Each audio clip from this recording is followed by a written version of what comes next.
यामध्ये बघा 31 जानेवारी 2026 पर्यंत सर्व निवडणुका घ्यायच्या आहेत. आम्हाला नगर परिषद नगरपंचायतच्या निवडणुका ऍक्च्युली मोस्टली 90% आम्ही घेतलेल्या आहेत. आता 10% शिल्लक आहे.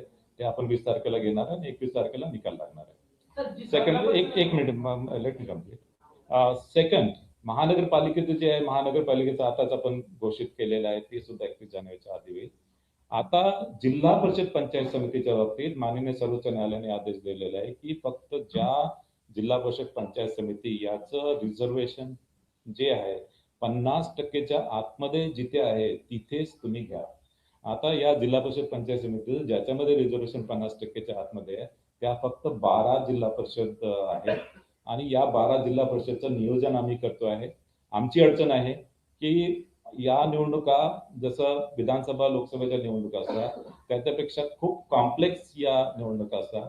ज्याच्यामध्ये एकेका प्रभागामध्ये 4 उमेदवार आपल्याला निवडून द्यायचा असतो. नगर परिषद नगरपंचायत मध्ये एक अध्यक्ष आणि 2 मेंबर निवडून द्यायचा आहे. जिल्हा परिषद मध्ये एक गटासाठी आणि एक गणासाठी. आणि या इतक्या कॉम्प्लेक्स असल्यामुळे फार मोठ्या प्रमाणात आपल्याला अधिकाऱ्यांची गरज भासते. आणि आता ज्या जिल्हा परिषदा या 50%च्या आतमध्ये आहे या अशा जिल्हा परिषद आहे तिथे महानगरपालिका सुद्धा आहे.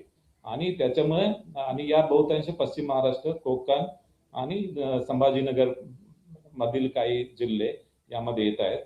आणि त्याच्यामध्ये त्या जिल्ह्यामध्ये महानगरपालिका सुद्धा असल्यामुळे आम्हाला अधिकाऱ्यांची जी कमतरता आहे, अधिकाऱ्यांची कमतरता भासते. त्याचं नियोजन आम्ही करतोय.